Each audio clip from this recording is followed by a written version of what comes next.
悲しい感じだね。こんなに早いタイミングでこのレッカーに乗るっていう、ね、瞬間が来るとはまあ。やすさん、はい。フィット。はい。なんか。いやもうちょっとさ、聞いてほしいんだけど、このフィットね、前回GT ウィング効果どれぐらいあるかっていうのをやって、まあおかげさまでもう10万回近く回ってますよ動画。はい、ありがとうございます。いやもう本当皆さんありがとうございます。ね、10万回近く回ってきたんで、もう次の企画ね、行こうかっていうところで、まあたくさんコメント読まさせていただいた中で、激安中華タイヤどうなのかみたいなのがあったんで、買いましたよ。買いました。僕らが聞いたことのない、僕はワンリっていうこの聞いたことのないメーカー買いました。ね、ちょっとスポーツタイヤだからこうパターンとか見てもらうと分かるんですけど、結構まあスポーツラジアルなタイヤで、これワンセットいくらでしたっけ？1万？2万です。ただ1本5000円。今なんと5000円。前回走った2分26秒、あれを上回れるかどうかっていうのをやろうとしてた矢先、見てくださいこれ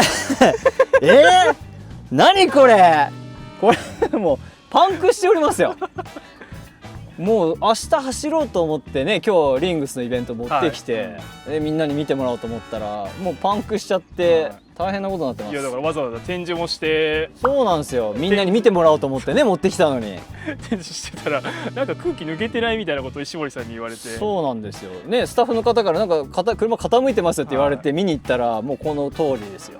僕これ普通に車用車で乗ってますけど、800キロぐらいしか走ってないんですねまだ。わずか800キロ。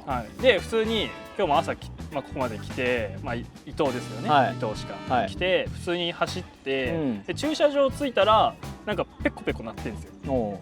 だから駐車場その間に何かあったのか分かんないですけど、まずどこがパンクしてるか分かんないもんね、これパッと見ね。パンク修理剤とかあるんで、エアのあれ見てどこ抜けてるかみたいな。いやもうマジでだってさ、明日やろうとしてたのにこのありさまよ。そうだから明日のためにもう備えられてるんですよね、いろいろと。いやもうだからウイングもねもちろんつけて、でこのままね富士に行って、明日いよいよドライブしてね、こうせっかくこの今までこのタイヤとタイヤ比較をやっていこうと思ったのに、これだから激安タイヤは。いや原因まだ分かんないですけど。原因分かんないですけどね。ただ特に僕らは変なところ走ってない、ただ一般道を800キロぐらい走ったぐらい。で普通にもうねここ来るまでは普通の走りしてたんで、何か引っ掛けたのか何か踏んだのか分かんないけど、とにかくパンクしてると。じゃあこれでまず一回空気入れてみて、どこからエア漏れてるかちょっと一回チェックしてみようか。じゃあシガーソケット挿しましたと。シガーソケットから電源取って、もう普通に挿すだけでいいのかな。挿すだけで大丈夫です。回すのかこれ。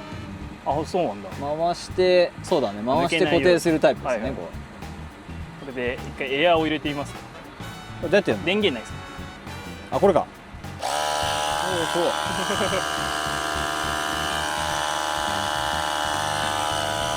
れで空気が入ってくる。すごいですよね、こんなコンパクトで。すごいね。今時の車こういうのついてんだ。知らなかった全く。これでこれ今1キロぐらい。あ、なんかシューって言ってる。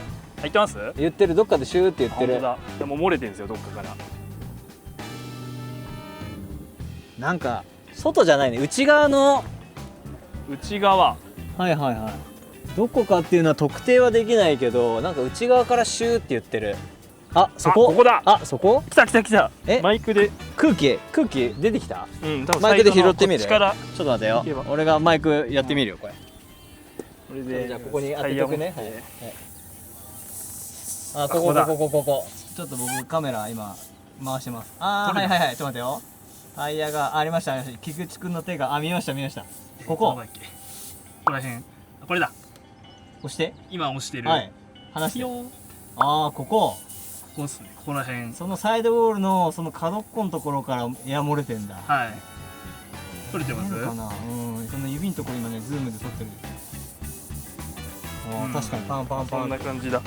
でも見た感じはなんかそんなひびが入ってるとかはないんだよね。なんだろうね。だからこの多分ちょっとサイドウォールってこのちょっとタイヤのこの横側の上のところかな。からシュッシュって音が漏れてるから、タイヤのラバーが乗ってるベルトとこのサイドウォールのところのこの一番タイヤがこう歪むところっていうのかなが、ひょっとしたらこの劣化なのか、何かの原因で空気が漏れてる感じかな。なんか切れた。なんか踏むとかでもなったりするんですかね。いや踏むとここだもんね。だから横の場合は車の重たさでこうしなったりとかいろいろしてるけど、その何かの原因でここは切れちゃう。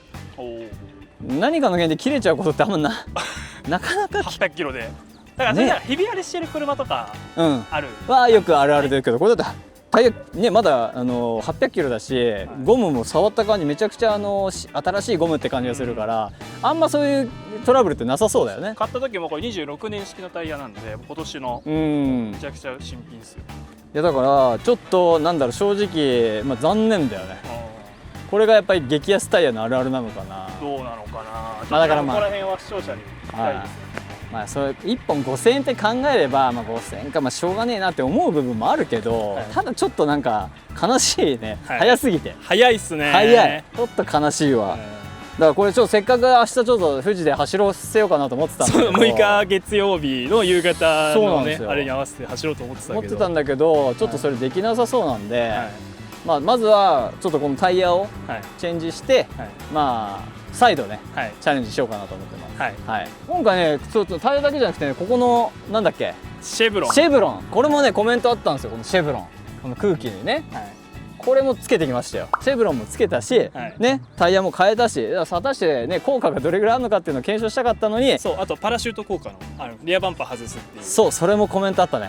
ここを外してそのパラシュートのねこの風を受ける効果がなくなって速くなるのかっていうのもね検証いっぱいしたかったんだけど、今回3点盛りで走ろうとして3点盛りになったのに1点の原因でちょっと走れなくなりましたよ。いや本当に。でもレッカーしかない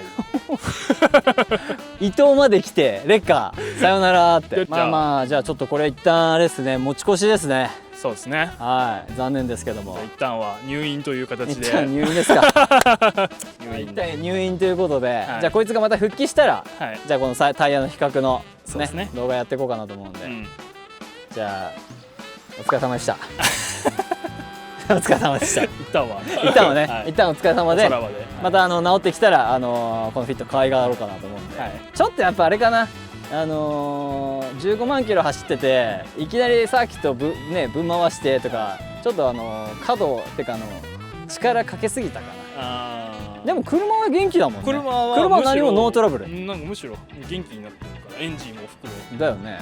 じゃあ一旦は入院ということで、はい、バイバイ。バイバイ。ありがとうございました。バイバイ、ありがとうございました